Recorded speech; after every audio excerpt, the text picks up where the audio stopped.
എജു പ്ലസിൻ്റെ പുതിയൊരു ക്ലാസ്സിലേക്ക് എല്ലാവർക്കും വെൽക്കം. ഇന്ന് നമ്മൾ മലയാളം ചാപ്റ്റർ 15 ആണ് ഡിസ്കസ് ചെയ്യുന്നത്. എൻ്റെ ഭാഷ. ഇതൊരു കവിതയാണ്. കവിത എഴുതിയിരിക്കുന്നത് ആധുനിക കവിത്രയങ്ങളിൽ പ്രശസ്തനായിട്ടുള്ള വള്ളത്തോൾ നാരായണ മേനോനാണ്. അദ്ദേഹത്തിൻ്റെ എൻ്റെ ഭാഷ എന്ന കവിത എല്ലാവർക്കും സുപരിചിതമായിരിക്കും. അപ്പം 10th നമുക്ക് ഈ ഒരു ഭാഷയെ കുറിച്ചിട്ട്, അതിൻ്റെ മാഹാത്മ്യത്തെക്കുറിച്ചിട്ട് വിളിച്ചോതുന്ന ഒരു കവിതയാണ് കേട്ടോ ഇത് വരുന്നത്. അപ്പം നമുക്ക് ചാപ്റ്ററിലേക്ക് കടക്കാം.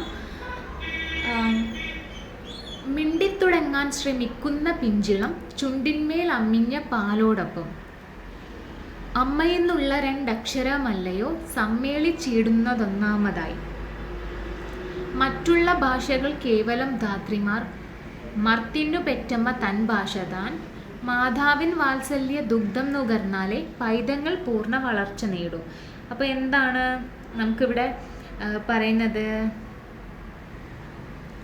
അതായത് സംസാരിച്ച് തുടങ്ങാൻ ശ്രമിക്കുന്ന ഒരു ചെറിയ കുട്ടി അല്ലേ, അവരുടെ ഈ ഒരു പിഞ്ചിളം ചുണ്ടുമേൽ എന്ന് വെച്ച് കഴിഞ്ഞാൽ കുഞ്ഞുങ്ങളുടെ ചുണ്ടല്ലേ, അത്രയും ചെറുതാണ് അല്ലേ. അപ്പം ആ ഒരു മുലപ്പാലിനൊപ്പം അല്ലെങ്കിൽ അമ്മിഞ്ഞ പാലിനോടൊപ്പം ആദ്യമായി വന്നു ചേരുന്നത്, സമ്മേളിച്ചിടുക എന്ന് വെച്ച് കഴിഞ്ഞാലും വന്നു ചേരുന്നതെന്നാണ് കേട്ടോ അർത്ഥം വരുന്നത്. അപ്പോൾ അമ്മ എന്ന രണ്ടക്ഷരമാണ് അല്ലേ, കുഞ്ഞുങ്ങൾ ആദ്യം പറയുന്ന വാക്കുകളിൽ ഒന്നുകൂടിയാണ് ഈ ഒരു അമ്മ എന്ന് പറയുന്ന വാക്ക് അല്ലേ. അതാണ് ആദ്യത്തെ 4 വരികളിൽ പറയുന്നത്. മിണ്ടിത്തുടങ്ങാൻ ശ്രമിക്കുന്ന പിഞ്ചിളം ചുണ്ടിന്മേൽ അമ്മിഞ്ഞ പാലോടൊപ്പം അമ്മയെന്നുള്ള രണ്ടക്ഷരമല്ലയോ സമ്മേളിച്ചിടുന്നതൊന്നാമതായി. നെക്സ്റ്റ് ലൈൻസ് നോക്കാം. മറ്റുള്ള ഭാഷകൾ കേവലം ധാത്രിമാർ, മർത്യനു പെറ്റമ്മ തൻ ഭാഷ താൻ. അപ്പോൾ ഇവിടെ എന്താണ് പറയുന്നത്? മറ്റുള്ള ഭാഷകളൊക്കെ കേവലം വളർത്തമ്മമാരാണ്. ധാത്രിമാർ എന്ന് വെച്ച് കഴിഞ്ഞാൽ വളർത്തമ്മ എന്നാണ് അർത്ഥം വരുന്നത്. അപ്പോൾ മനുഷ്യന് അല്ലേ, മർത്യൻ എന്ന് വെച്ച് കഴിഞ്ഞാൽ മനുഷ്യൻ എന്നാണ് അർത്ഥം വരുന്നത്. അപ്പോൾ മർത്യന് അല്ലെങ്കിൽ മനുഷ്യന് സ്വന്തം അമ്മയെ പോലെ അല്ലേ, അതിൻ്റെ പ്രധാനം അവൻ്റെ മാതൃഭാഷ തന്നെയാണ് അല്ലേ. തൻ ഭാഷ എന്ന് വെച്ച് കഴിഞ്ഞാൽ മാതൃഭാഷ എന്നാണ് വരുന്നത്. അപ്പോൾ മറ്റുള്ള ഭാഷകൾ കേവലം ധാത്രിമാർ, മർത്യനു പെറ്റമ്മ തൻ ഭാഷ താൻ. അപ്പോൾ ഇവിടെ നമ്മൾ മലയാളിയാണ് അല്ലേ. അപ്പോൾ മലയാളി ആയിരിക്കെ നമ്മുടെ പെറ്റമ്മ അല്ലെങ്കിൽ നമ്മുടെ മാതൃഭാഷ എന്ന് വെച്ച് കഴിഞ്ഞാൽ മലയാളമാണ്. ഇനിയിപ്പോൾ ഒരു തമിഴനാണെങ്കിൽ എന്താണ് അവരുടെ മാതൃഭാഷ എന്ന് വെച്ച് കഴിഞ്ഞാൽ തമിഴാണ്. അപ്പോൾ ഇതേപോലെ തന്നെ ഓരോരുത്തർക്കും അവരുടെ ഭാഷ ഏതാണോ അതാണ് ശരിക്കും പെറ്റമ്മ എന്ന് പറയുന്നത്. അപ്പം ബാക്കിയുള്ള ഭാഷകളൊക്കെ അവൻ എന്താണ്, പോറ്റമ്മമാരാണ്, ധാത്രിമാരാണെന്നാണ് പറയുന്നത്. ഇനി മാതാവിൻ വാത്സല്യ ദുഗ്ധം നുകർന്നാലേ പൈതങ്ങൾ പൂർണ്ണ വളർച്ച നേടൂ. അമ്മ താൻ തന്നെ പകർന്നു തരുമ്പോഴേ നമ്മൾക്കമൃതും അമൃതായി തോന്നൂ. അപ്പം ഈ ഒരു 4 വരികളിൽ എന്താ പറയുന്നത്? അമ്മയുടെ വാത്സല്യ നിറഞ്ഞ മുലപ്പാൽ, വാത്സല്യ ദുഗ്ധം എന്ന് വെച്ച് കഴിഞ്ഞാൽ വാത്സല്യം നിറഞ്ഞ മുലപ്പാൽ എന്നാണ് കേട്ടോ അർത്ഥം വരുന്നത്. അത് കുടിച്ചാലേ കുഞ്ഞുങ്ങൾക്ക് അല്ലേ, പൈതങ്ങൾ എന്നുകൊണ്ട് ഉദ്ദേശിക്കുന്നത് കുഞ്ഞുങ്ങൾ എന്നാണ് അർത്ഥം വരുന്നത്, പൂർണ്ണമായിട്ടുള്ള വളർച്ചയുണ്ടാകും എന്നാണ് കവി പറയുന്നത്. അതുപോലെ തന്നെ അമ്മ തന്നെ പകർന്നു തരുമ്പോൾ മാത്രമാണ് അമൃത് പോലും നമുക്ക് എന്താണ് യഥാർത്ഥ അമൃതമായിട്ട് അനുഭവപ്പെടുന്നത്. അതായത് എന്താണ്, രുചികരമായിട്ട് തോന്നുന്നതെന്നാണ് ഇവിടെ പറയുന്നത്. അപ്പം ഇതിൻ്റെ വേറൊരു കവി ഇവിടെ കൊടുക്കുന്ന വേറൊരു അർത്ഥതലം എന്ന് വെച്ച് കഴിഞ്ഞാൽ മാതൃഭാഷയിലൂടെ ലഭിക്കുന്ന അറിവിനും അനുഭവത്തിനുമാണ് ഏറ്റവും മാധുര്യവും പൂർണ്ണതയും ഉള്ളതെന്ന് ഇവിടെ സൂചന കൊടുക്കുന്നുണ്ട്. ഇനി ഈ ഒരു ഭാഗത്ത് കവി മാതൃഭാഷയുടെ പ്രാധാന്യത്തെ സ്വന്തം അമ്മയോടും മുലപ്പാലിനോടുമാണ് ഉപമിക്കുന്നത്. അപ്പം ഒരു കുഞ്ഞിന് അമ്മയുടെ മുലപ്പാൽ എങ്ങനെയാണോ അല്ലേ, അത് ആ ഒരു കുഞ്ഞിൻ്റെ വളർച്ചയ്ക്ക് ഒഴിച്ചുകൂടാനാവാത്ത ഒന്നാണ്, അത് അനിവാര്യവുമാണ് അല്ലേ. അതുപോലെ തന്നെയാണ് ഓരോ വ്യക്തിക്കും അവൻ്റെ മാതൃഭാഷ എന്ന് പറയുന്നത് ഇവിടെ കവി ചൂണ്ടിക്കാണിക്കുന്നുണ്ട്. മറ്റ് ഭാഷകളേക്കാൾ എല്ലാം പ്രാധാന്യം മാതൃഭാഷയ്ക്കുണ്ടെന്ന് കവി സ്ഥാപിക്കുകയും ചെയ്യുന്നുണ്ട്. ഓക്കെ. ഏതൊരു വേദവും ഏതൊരു ശാസ്ത്രവും ഏതൊരു കാവ്യവും ഏതൊരാൾക്കും ഹൃത്തിൽ പതിയേണമെങ്കിൽ സ്വഭാഷതൻ വക്രത്തിൽ നിന്നു താൻ കേൾക്ക വേണം. ഹൃദ്യം സ്വഭാഷതൻ ശീകരാമോരോന്നും മുൾത്തേനായി ചേരുന്നു ചിത്തധാരിൽ അന്യബിന്ദുക്കളോ തൽബഹിർ ഭാഗമേ മിന്നിച്ചു നിൽക്കുന്ന തൂമുത്തുകൾ. അപ്പം എന്താണ് ഇവിടെ ഈ ഒരു 8 ലൈൻസിലായിട്ട് പറയുന്നത്? അപ്പോൾ ഇവിടെ പറയുന്നത് ആദ്യ 4 വരികളിൽ വേദമായാലും അല്ലേ, അത് പുണ്യഗ്രന്ഥമാണ് വേദം എന്ന് പറയുന്നത്. പിന്നെ ഏത് ശാസ്ത്രമായാലും ഏത് കാവ്യമായി എടുത്തു നോക്കിക്കഴിഞ്ഞാലും ഏതൊരാൾക്കും അത് ശരിക്കും ഹൃദയത്തിൽ പതിയണമെങ്കിൽ, അതാണ് ഹൃത്തിൽ പതിയണമെങ്കിൽ എന്നുകൊണ്ട് ഉദ്ദേശിക്കുന്നത്. ഹൃദയത്തിൽ അല്ലെങ്കിൽ അത് മനസ്സിലാകണമെങ്കിൽ അല്ലേ, ഒരു കാവ്യമായി, ഒരു ശാസ്ത്രമായി, ഒരു വേദം ഏതെടുത്തോട്ടെ, അത് അയാളുടെ ഹൃദയത്തിൽ അല്ലെങ്കിൽ അത് അയാൾക്ക് മനസ്സിലാകണമെങ്കിൽ അത് എങ്ങനെയായിരിക്കണം? സ്വന്തം ഭാഷയുടെ രൂപത്തിൽ അല്ലേ തന്നെ അത് പഠിക്കണം. എന്നാൽ മാത്രമേ, അല്ലെങ്കിൽ അതിൽ തന്നെ കേൾക്കണം, എന്നാൽ മാത്രമേ അയാൾക്കത് മനസ്സിലാകൂ അല്ലേ. മാതൃഭാഷയിലൂടെ പഠിക്കുമ്പോഴാണ് ഏത് വിഷയവും പൂർണ്ണമായി മനസ്സിലാക്കാൻ സാധിക്കുന്നതെന്ന് കവി ഇതിലൂടെ പറയുന്നുണ്ട്. ഇനി അടുത്ത വരികൾ നമുക്ക് നോക്കാം. അടുത്ത 4 വരികളിൽ എന്താ പറയുന്നത്? ഈ ഒരു നമ്മുടെ സ്വന്തം ഭാഷയിലെ ഓരോ ചെറിയ അംശം പോലും, ശീകരം എന്ന് പറയുന്നത് ഇവിടെ എന്താ? ഹൃദ്യം സ്വഭാഷതൻ ശീകരം ഓരോന്ന് അല്ലേ. നമ്മുടെ ഭാഷയുടെ ഏത് ചെറിയൊരു അംശമാണെങ്കിൽ, ശീകരം എന്ന് വെച്ച് കഴിഞ്ഞാൽ തുള്ളി എന്നാണ് അർത്ഥം വരുന്നത്. പക്ഷെ അതിൻ്റെ ഏത് ചെറിയ തുള്ളി എടുക്കുന്നതാണെങ്കിലും അത് മനസ്സാകുന്ന താമരപ്പൂവിൽ ചിത്തതാരിൽ തേൻ പോലെ ഉള്ളിലേക്ക് ഇറങ്ങി ചെല്ലുന്നു അല്ലേ. ഉൾത്തേനായി ചേരുന്നു ചിത്തതാരി. അതായത് നമ്മുടെ ഭാഷയുടെ ഏതൊരു ചെറിയൊരു കാര്യം എടുക്കുന്നതാണെങ്കിൽ പോലും അത് നമുക്ക് മനസ്സിലാകണം എന്നുണ്ടെങ്കിൽ എന്താണ്? നമ്മുടെ ഭാഷയിൽ നിന്ന് തന്നെ അലിഞ്ഞ് എടുത്തു വരേണ്ടതാണല്ലേ. എന്നാൽ മറ്റു ഭാഷകളിലെ അറിവുകൾ, അതാണ് അന്യബിന്ദുക്കളോ എന്ന് കൊണ്ട് ഉദ്ദേശിക്കുന്നത്. അന്യബിന്ദുക്കൾ റെഫർ ചെയ്യുന്നത് മറ്റു ഭാഷകളാണ് കേട്ടോ. അപ്പം ആ ഒരു മറ്റു ഭാഷകളിലെ അറിവുകൾ അതിൻ്റെ പുറം ഭാഗത്ത് തൽബഹിർ ഭാഗമേ തിളങ്ങി അല്ലേ. ഇവിടെ പറയുന്നുണ്ട് തൽബഹിർ ഭാഗമേന്ന്. അപ്പം നമ്മുടെ ഭാഷ അതിൻ്റെ ഉള്ളിൽ തന്നെ നമ്മുടെ മനസ്സാകുന്ന പൂവിൽ അലിഞ്ഞു ചേരണം. ബാക്കിയുള്ള ഭാഷകൾ അതിൻ്റെ പുറമേ തൽബഹിർ ഭാഗമേ തിളങ്ങി നിൽക്കുന്ന മുത്തുകൾ പോലെ മാത്രമാണ് അല്ലേ. അവ ഒരു ബാക്കിയുള്ള ഭാഷകൾ എന്താണ്? മനോഹരമായിരിക്കും. പക്ഷേ മാതൃഭാഷയിലൂടെ ലഭിക്കുന്ന അറിവ് പോലെ ഹൃദയത്തിൽ ലയിച്ചു ചേരാൻ ഇത്തരത്തിലുള്ള ഭാഷകൾക്ക് കഴിയില്ല എന്നതാണ് കവി പറയുന്നത്. അപ്പം ഈ ഒരു ഭാഗത്ത് ഏത് വലിയ ആശയം ശാസ്ത്രമായിക്കോട്ടെ സാഹിത്യമായിക്കോട്ടെ പൂർണ്ണമായിട്ട് നമ്മൾ മനസ്സിലാക്കണമെങ്കിൽ, അല്ലെങ്കിൽ അത് നമ്മുടെ ഹൃദയത്തിൽ ഉൾക്കൊള്ളണമെങ്കിൽ അത് നമ്മൾ എന്തായിരിക്കണം? നമ്മുടെ മാതൃഭാഷയിലൂടെ പഠിക്കണമെന്നാണ് കവി വാദിക്കുന്നത്. ഓക്കെ, മാതൃഭാഷയിലുള്ള ഓരോ ചെറിയ അറിവും മനസ്സിനുള്ളിൽ തേൻ പോലെ ഇങ്ങനെ ലയിക്കുമ്പോൾ മറ്റു ഭാഷകളിലെ അറിവുകൾ പലപ്പോഴും പുറമേ മാത്രം ശോഭിക്കുന്ന മുത്തുകൾ പോലെയാണെന്നാണ് കവി ഇവിടെ പറയുന്നത്. അപ്പോൾ ഇവിടെ മാതൃഭാഷാ പഠനത്തിൻ്റെ ആഴത്തിലുള്ള സ്വാധീനമാണ് ഇവിടെ വ്യക്തമാക്കുന്നത്. ഇനി നമുക്ക് നോക്കാം. ആദിമ കാവ്യവും പഞ്ചമ വേദവും നീതിപ്പൊരുളും ഉപനിഷത്തും പാടി സ്വകീയരെ കേൾപ്പിച്ച കൈരളി പാടവ ഹീനയെന്നാർ പറയും. അപ്പോൾ ഈ ഒരു 4 വരികളിൽ എന്താണ് പറയുന്നത്? ആദ്യത്തെ 2 വരികൾ നമുക്ക് നോക്കാം. ആദിമ കാവ്യം, പഞ്ചമവേദം. ആദ്യത്തെ കാവ്യം വരുന്നത് രാമായണമാണ്. പഞ്ചമവേദം എന്ന് വെച്ച് കഴിഞ്ഞാൽ 5ാമത്തെ വേദം എന്ന് വിശേഷിപ്പിക്കപ്പെടുന്നത് മഹാഭാരതത്തെയാണ്. അപ്പോൾ പഞ്ചമവേദം മഹാഭാരതമാണ്. ഇനി നീതിപ്പൊരുൾ. നീതിപ്പൊരുൾ എന്ന് വെച്ച് കഴിഞ്ഞാൽ നീതിയുടെ സാരമായിട്ടുള്ള തിരുക്കുറൾ പോലുള്ള നീതിശാസ്ത്രങ്ങൾ. പിന്നെ ഉപനിഷത്തുകൾ, വേദങ്ങളുടെയൊക്കെ ജ്ഞാനപരമായിട്ടുള്ള ഭാഗം, ഇവയൊക്കെ അല്ലേ. അതാണ് ആദിമ കാവ്യവും പഞ്ചമ വേദവും നീതിപ്പൊരുളും ഉപനിഷത്തും പാടി സ്വകീയരെ കേൾപ്പിച്ച കൈരളി പാടവ ഹീനയെന്നാർ പറയും. അതായത് ഈ ഒരു മഹത്തായ ഗ്രന്ഥങ്ങളിലെ ആശയങ്ങളെല്ലാം സ്വന്തം ജനങ്ങളെ, സ്വകീയരെ എന്ന് വെച്ച് കഴിഞ്ഞാൽ സ്വന്തം ജനങ്ങളെ അല്ലേ, സ്വന്തം ഭാഷയിൽ. കൈരളി എന്ന് പറയുന്നത് മലയാള ഭാഷയെക്കുറിച്ചാണ് കേട്ടോ ഇവിടെ റെഫർ ചെയ്യുന്നത്. അപ്പം നമ്മുടെ ഇത്തരത്തിലുള്ള ഗ്രന്ഥങ്ങളൊക്കെ സ്വന്തം ഭാഷയിൽ മലയാള ഭാഷയിൽ പാടി കേൾപ്പിച്ചിട്ടുള്ള, അല്ലെങ്കിൽ നമ്മുടെ മലയാള ഭാഷയ്ക്ക് കഴിവില്ല എന്ന് പറയുന്നത് പാടവഹീനയാണ് കേട്ടോ, കഴിവില്ല കൊണ്ട് ഉദ്ദേശിക്കുന്നത്.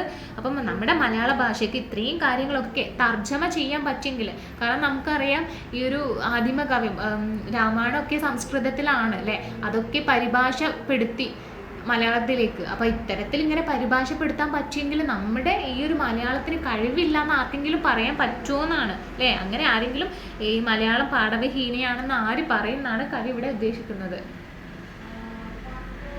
ഇവിടെ നമുക്ക് മനസ്സിലാവുന്നത് രാമായണം, മഹാഭാരതം, നീതിശാസ്ത്രങ്ങൾ, ഉപനിഷത്തുകൾ തുടങ്ങിയിട്ടുള്ള ശ്രേഷ്ഠമായിട്ടുള്ള ഗ്രന്ഥങ്ങളിലെ വലിയ ആശയങ്ങൾ പോലും അത്രയ്ക്കു ലളിതമായിട്ട് നമ്മുടെ ജനങ്ങൾക്ക് മനസ്സിലാക്കി കൊടുക്കാൻ കഴിവുള്ള ഭാഷ കൂടിയാണ് നമ്മുടേതെന്ന്, അല്ല മലയാളം എന്ന് കവി പറയുന്നുണ്ട്.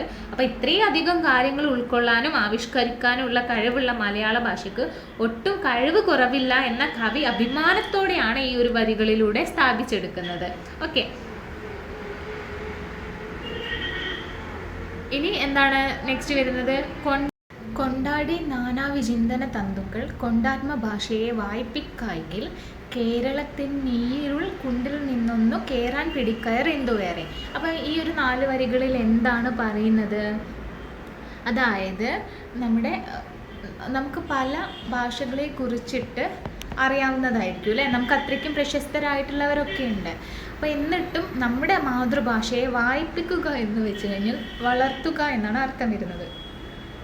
അപ്പം നമ്മുടെ മാതൃഭാഷയെ വളർത്താൻ പറ്റുന്ന രീതിയിലേക്ക് നിങ്ങൾ ഈ ഒരു നിങ്ങളുടെ ആ ഒരു അറിവ് അല്ലെങ്കിൽ വിജ്ഞാനത്തെ ഉപയോഗിച്ചിട്ടില്ല എന്നുണ്ടെങ്കിൽ നമ്മുടെ കേരളത്തിനെ ഇതിൽ നിന്ന് കരകയറ്റുവാൻ എങ്ങനെ സാധിക്കുമെന്നാണ് കവി ഇവിടെ പറയുന്നത്. ഓക്കെ, അപ്പം ഇനി നെക്സ്റ്റ് വരികളിൽ എന്താണ് പറയുന്നത്? എപ്പോൾ വരേക്കുമില്ലേവർതൻ ഭാഷയ്ക്കു കെൽപ്പും പരപ്പും നടപ്പുമൊന്നും അപ്പോൾ വരേക്കവരവതില്ലാത്തവരാ പ്രഫുല്ലാക്ഷയരാ പ്രശസ്തർ. അപ്പോൾ ഇവിടെ എന്താ പറയുന്നത്? 4 വരികളിൽ നമുക്കറിയാം നമ്മുടെ ഭാഷയ്ക്ക് കെൽപ്പ് എന്ന് വെച്ച് കഴിഞ്ഞാൽ എന്താണ്? ശക്തി. പരപ്പെന്ന് വെച്ചാൽ പ്രചാരത്തെയാണ് ഉദ്ദേശിക്കുന്നത്. നടപ്പെന്ന് വെച്ച് കഴിഞ്ഞാൽ പ്രവർത്തനം. അപ്പം ഇത്തരത്തിൽ നമുക്കറിയില്ല നമ്മുടെ ഭാഷയ്ക്ക് അല്ലേ അതിൻ്റെ ശക്തിയും പ്രചാരവും പിന്നെന്താ പ്രവർത്തനവും നിർബന്ധമായിട്ടും വീണ്ടും കൊണ്ടുവരേണ്ടതായിട്ടുണ്ട് അല്ലേ. അപ്പം ആശയവികാസമില്ലാത്തവർ അപ്രഫുല്ലാക്ഷയർ എന്ന് വെച്ച് കഴിഞ്ഞാൽ അതാണ് ഉദ്ദേശിക്കുന്നത്. അപ്പോൾ ഇത്തരത്തിൽ ആശയവികാസമില്ലാത്തവരുള്ളതാണെങ്കിൽ എന്താണ്? അപ്പോൾ നമുക്ക് ഇതൊന്നും നേടിയെടുക്കാൻ പറ്റില്ല എന്നാണ് കവി ഇവിടെ പറയുന്നത്. വിൺമൊഴിയാം മഹാറാണിയൻ ഭാഷയ്ക്കു നന്മ പുലർത്തുന്ന തോഴി പണ്ടേ പോരെങ്കിൽ ദ്വീപാന്തരങ്ങളിൽ നിന്നു മൊട്ടേറെ വിദ്യാധനം നേടിയോരായി എത്ര പേരില്ലിന്നു നന്മക്കൾ എന്നിട്ടു മത്രവതി ദരിദ്രയെന്നോ. അപ്പോൾ ഇവിടെ എന്താ പറയുന്നത്? വിൺമൊഴി എന്ന് പറയുന്നത് നമ്മുടെ സംസ്കൃതത്തെയാണ് കേട്ടോ ഇവിടെ കവി ഉദ്ദേശിക്കുന്നത്. അപ്പോൾ സംസ്കൃതം ആരാണ്? നമ്മുടെ തോഴിയാണ് അല്ലേ, സഖിയാണ്. മലയാളത്തിൻ്റെ സഖി തന്നെയാണ് ഈ ഒരു ദേവഭാഷ എന്ന് പറയുന്ന സംസ്കൃതം വരുന്നത്. ഇനി അതുകൂടാതെ തന്നെ അപ്പോൾ സംസ്കൃതത്തിലുള്ള പല കാര്യങ്ങളും നമുക്ക് മലയാളത്തിൽ വിവർത്തനം ചെയ്യാൻ പറ്റുന്നതായിരിക്കും അല്ലേ. അപ്പം നമ്മുടെ സാഹിത്യ സമ്പത്ത് അവിടെ കൂട്ടാൻ കഴിയുന്നതായിരിക്കും. കൂടാതെ പോരെങ്കിൽ എന്ന് ഇവിടെ നിന്ന് പറയുന്നുണ്ട്. അപ്പോൾ ദ്വീപാന്തരങ്ങളിൽ നിന്ന് അല്ലേ. ദ്വീപാന്തരങ്ങൾ എന്നുകൊണ്ട് ഉദ്ദേശിക്കുന്നത് മറ്റുള്ള സ്ഥലങ്ങളാണ് മെയിനായിട്ട് ഉദ്ദേശിക്കുന്നത്. അതായത് പുറത്ത് പോയിട്ട് ജോലി ചെയ്യുന്ന ആൾക്കാരുണ്ടല്ലോ, അവരെയാണ് പറയുന്നത്. ദ്വീപാന്തരങ്ങളിൽ നിന്നും ഒട്ടേറെ വിദ്യാധനം തേടിയോരായി അല്ലേ. വിദ്യ അഭ്യസിക്കാൻ വേണ്ടി മറ്റുള്ള രാജ്യങ്ങളിലേക്ക് പോയിട്ടുള്ള കുറേ പേരുണ്ട് നമ്മുടെ കേരളത്തിൽ നിന്ന്. എന്നിട്ടും ഇത്തരത്തിലുള്ളവർ ഉണ്ടായിട്ട് പോലും നമ്മുടെ ഈ ഒരു വിദ്യാസമ്പത്ത് അല്ലെങ്കിൽ മലയാള ഭാഷയിൽ ഉണ്ടാകുന്ന സാഹിത്യം ഇത്രയും ദരിദ്രയാണോ എന്നാണ്. നല്ല ഗ്രന്ഥങ്ങൾ കാര്യങ്ങളൊന്നും നമുക്ക് വരുന്നില്ല അല്ലേ. അപ്പം ഇത്രയ്ക്ക് കാര്യങ്ങൾ ഉണ്ടായിട്ട് പോലും നമ്മൾ ദരിദ്രയാണോ എന്നാണ് കവി ഇവിടെ പറയുന്നത്. അന്യഭാഷാബ്ദിയിൽ ആണ്ടങ്ങു മുങ്ങിയ ധന്യരെ നിങ്ങൾ തൻ വേലപ്പാഴിൽ മാൽപ്പെട്ടതിൽ നിന്നു പാർജിച്ച രത്നങ്ങൾ മാതാവിനായി സമർപ്പിക്കായെങ്കിൽ ചെല്ലക്കിടാങ്ങൾ തൻ സൽഗ്രന്ഥ ക്ഷൂത്തിനെ തെല്ലു ശമിപ്പിപ്പാൻ ആളല്ലാതെ. അപ്പോൾ ഇവിടെ എന്താ പറയുന്നത്? അന്യഭാഷാബ്ദിയിൽ ഈ ലാണ്ടങ്ങ് മുങ്ങിയ അല്ലേ. അന്യഭാഷാദിയിൽ ആണ്ട് എന്ന് പറയുമ്പോൾ താണ് മറ്റുള്ള ഭാഷയിലേക്ക് അതിലൊക്കെ അത് പഠിക്കാനൊക്കെ നമ്മൾ മുങ്ങിയ ആ ഒരു ടൈമിൽ ശരിക്കും നിങ്ങൾ ചെയ്യുന്നത് പാഴാണ് അല്ലേ. പാഴാണെന്ന് വെച്ച് കഴിഞ്ഞാൽ വെറുതെ ആണെന്നുള്ള ഒരു കാര്യമാണ് പറയുന്നത് അല്ലേ.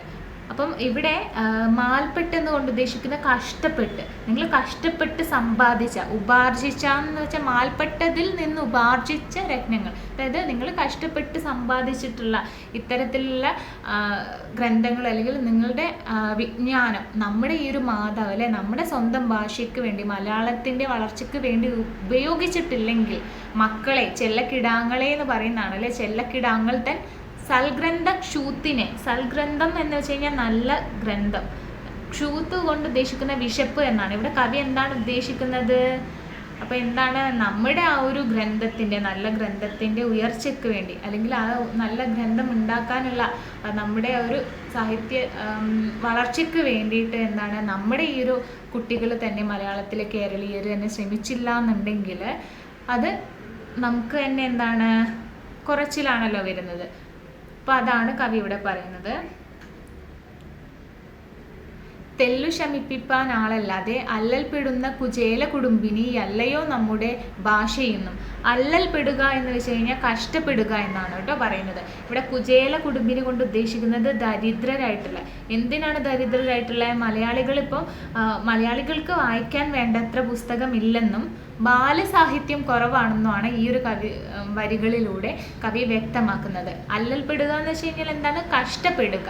അപ്പോൾ എന്താണ്, കഷ്ടപ്പെടുന്ന ആ ഒരു കുചേല കുടുംബിനി, അത്രയ്ക്കും മലയാളം ദരിദ്രമാണ്, നമുക്ക് പ്രത്യേകിച്ച് വായിക്കാനുള്ള പുസ്തകങ്ങളോ കാര്യങ്ങളോ ഒന്നുമില്ല എന്ന് പറയുന്നു. എത്ര ലജ്ജാകരം എത്ര ദുഃഖപ്രദം പുത്രധർമ്മങ്ങൾ മറന്നിടായുവിൻ. എന്താണ്, ഇത് കാണുമ്പോൾ തന്നെ നമുക്ക് ലജ്ജ തോന്നുന്നു അല്ലേ? ശരിക്കും കാണുമ്പോൾ നമുക്കത് എന്താണ്, അല്ലെങ്കിൽ ഇതിനെക്കുറിച്ച് അറിയുമ്പോൾ നമുക്കത് ദുഃഖമാണ് തോന്നുന്നത്. നമ്മൾ ഇത്രയും കുട്ടികൾ ഉണ്ടായിട്ട് പോലും മലയാളത്തിന് എന്താണ്, ആ ഒരു മലയാള സമ്പത്തിനെ ഫലപുഷ്ടിയിൽ എത്തിക്കാൻ വേണ്ടി നമ്മൾ ആരും ശ്രമിക്കുന്നില്ലല്ലോ, മറന്നു പോവുകയാണല്ലോ എന്നാണ് കവി ഇവിടെ പറയുന്നത്. മാതൃഭാഷയ്ക്കിഹ ദാസ്യം നടത്താകിൽ ആധിപത്യത്തിന് അർഹർ നിങ്ങൾ, ഭക്ത്യാസുഭാഷതൻ കാൽക്കൽ കുനിയായികില തലയെങ്ങനെ പൊങ്ങി നിൽക്കും. അപ്പോൾ എന്താണ് ഇവിടെ പറയുന്നത്, നമുക്ക് ഇവിടെ പറയുന്നുണ്ട് ഭക്തിയോടെ അല്ലേ, നമ്മുടെ ഭാഷയെ, സ്വന്തം ഭാഷയെ ഭക്തിയോടെ സേവിക്കുക അല്ലേ. സേവിച്ച് കഴിഞ്ഞാൽ മാത്രമേ നമുക്ക് എന്താണ്, നമുക്ക് തല ഉയർത്തി നിൽക്കാൻ പറ്റൂ. അല്ലെങ്കിൽ നമ്മുടെ ഈ ഒരു ഭാഷയെ വേണ്ടത്ര പരിപോഷിപ്പിക്കാൻ ചെയ്യണമെന്ന്. ദാസ്യം ചെയ്യുക എന്ന് വെച്ച് കഴിഞ്ഞാൽ എന്താണ്, അതിനെ പരിപോഷിപ്പിക്കുന്നുള്ള ഒക്കെ അർത്ഥമാണ് വരുന്നത്. ഇപ്പം എന്താണ്, നിങ്ങൾ തീർച്ചയായിട്ടും നമ്മുടെ മാതൃഭാഷയുടെ വളർച്ചയ്ക്ക് വേണ്ടിയിട്ട് ശ്രമിക്കണമെന്ന് പറയുന്നുണ്ട്. ബുദ്ധിമാന്മാരെ സ്വഭാഷാ തറവാട്ടിൽ സ്വത്തു വളർത്തുവാൻ യത്നം ചെയ്യുവിൻ, ആലസ്യത്തിനു നിവാം പാമ്പു നൽകുവിൻ, ഫാലത്തിലോലും വിയർപ്പിനാലെ. എന്താണ്, ബുദ്ധിമാന്മാരെ അല്ലേ, ബുദ്ധിമാന്മാരെ എന്ന് പറയുന്നത് ഈ ഒരു കേരളത്തിലെ മക്കളോട് തന്നെയാണ് പറയുന്നത്. സ്വഭാഷാ തറവാട്ടിൽ സ്വത്ത് വളർത്തുവാൻ യത്നം ചെയ്യുവിൻ. യത്നം ചെയ്യാന്ന് വെച്ച് കഴിഞ്ഞാൽ എന്താണ്, അതിലൊരു ഇന്നർ മീനിങ് വരുന്നത് നമ്മുടെ ഭാഷാ സമ്പത്ത് വളർത്താൻ വേണ്ടി, അല്ലെങ്കിൽ സ്വന്തം ഭാഷയെ, നമ്മുടെ പെറ്റമ്മയെ വളർത്താൻ വേണ്ടി നിങ്ങൾ തീർച്ചയായിട്ടും ശ്രമിക്കണമെന്നാണ് ഉദ്ദേശിക്കുന്നത്. ആലസ്യം എന്ന് വെച്ച് കഴിഞ്ഞാൽ മടി എന്നാണ് ഉദ്ദേശിച്ചത്.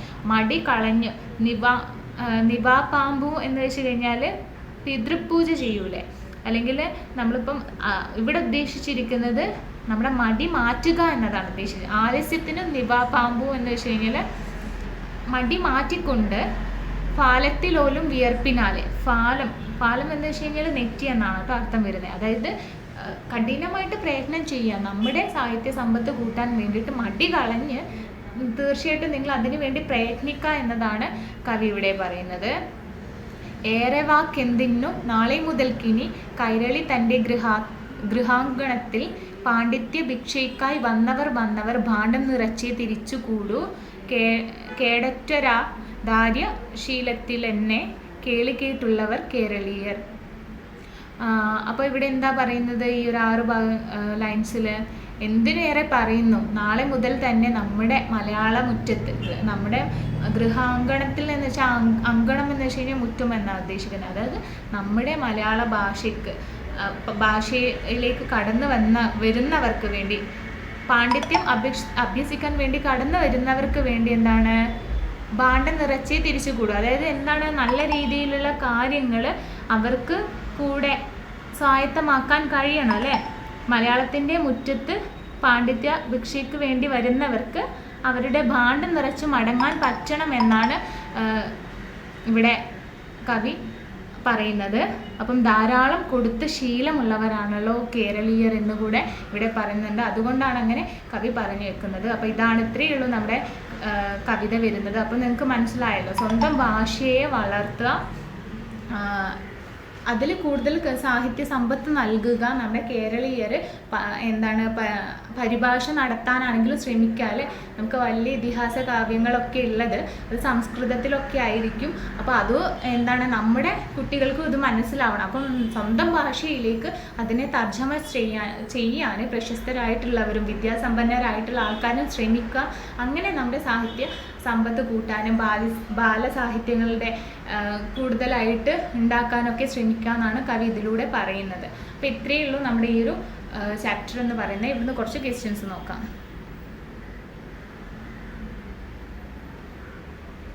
ഇനി നമുക്ക് ക്വസ്റ്റ്യൻസ് നോക്കാം. അമ്മ താൻ തന്നെ പകർന്നു തരുമ്പോഴേ നമ്മൾക്ക് അമൃതം അമൃതായി തോന്നും. എന്തുകൊണ്ടാണ് കവി സൂചിപ്പിക്കുന്നത്? മാതൃഭാഷയുടെ ഏത് സവിശേഷതയാണ് ഇവിടെ സൂചിപ്പിക്കുന്നത്? അപ്പം എന്തിനെയാണ് ഇവിടെ സൂചിപ്പിക്കുന്നത്? ബോധനശേഷിയാണ് കേട്ടോ. മാതൃഭാഷയുടെ ബോധനശേഷിയാണ് കവി ഈ ഒരു ലൈൻസിലൂടെ അർത്ഥമാക്കുന്നത്. ഇനി രണ്ടാമത് നോക്കാം. സ്വഭാഷതൻ വക്രത്തിൽ നിന്നു താൻ കേൾക്ക വേണം. എന്താണ് സ്വഭാഷതൻ? നമ്മുടെ ഭാഷയുടെ വക്രത്തിൽ, മുഖത്തിൽ നിന്ന് കേൾക്കേണ്ടത് അല്ലെങ്കിൽ ഭാഷയിൽ നിന്ന് പഠിക്കേണ്ടതായിട്ട് വരുന്നത് എന്തൊക്കെയാണ്? വേദങ്ങൾ, ശാസ്ത്രങ്ങൾ, കാവ്യങ്ങൾ. ഇതൊക്കെ നമ്മുടെ ഹൃദയത്തിൽ പതിയണമെങ്കിൽ എന്താ ചെയ്യേണ്ടത്? മാതൃഭാഷയിലൂടെ തന്നെ കേൾക്കണമെന്നാണ് പറയുന്നത്. ഇനി നെക്സ്റ്റ് ക്വസ്റ്റ്യൻ, മലയാളത്തിന് അജ്ഞതയിൽ നിന്ന് മുക്തി ലഭിക്കുവാൻ കവി നിർദ്ദേശിക്കുന്ന വഴി എന്ത് എന്നാണ്. അപ്പോൾ എന്തൊക്കെയാണ്?